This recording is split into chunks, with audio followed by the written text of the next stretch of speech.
actually had a mentor when I was in undergrad who basically he showed me that the word Abba is supposed to mimic like a baby sound, so it's almost like trying to communicate that I'm like a little baby and God is the Father. Honestly, what is the deal with Christians these days? That's what we're here trying to figure out.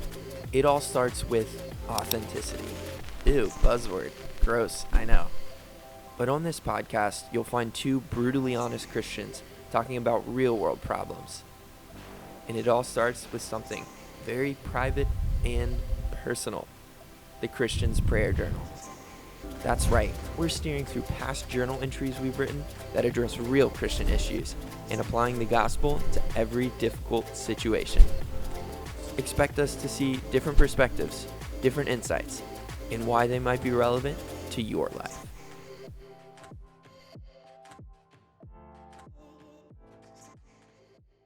Just starting off, this might be kind of weird, but it's not too weird. I start off most all of my journal entries, or at least prayers, with the words Abba Father.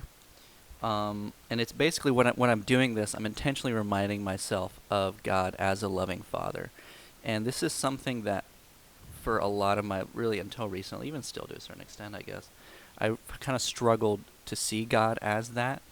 My tendency has been often to see God as kind of a little bit more distant, a little bit more passive aggressive maybe, and we're going to see more of that as we keep going. But it's really an intentional reminder of me to see myself as a child and Him as my loving Father. So it's basically an attempt on my part to remind myself of who God is in my life. So Yeah, that's super good. And honestly, I think it's a pretty common struggle for many Christians to see themselves in that dynamic with the Lord, yeah. that relationship of Father. And I think a lot of what it comes down to is a bit of a misunderstanding. The Christian thinking that once I believe in Jesus, my life is just supposed to be all together.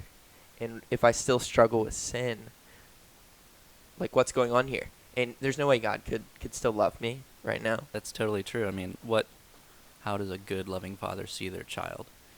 And when I kind of get back to that just kind of basic truth understanding, and I kind of compare that to how I think God sees me, oftentimes there's a pretty significant gap there.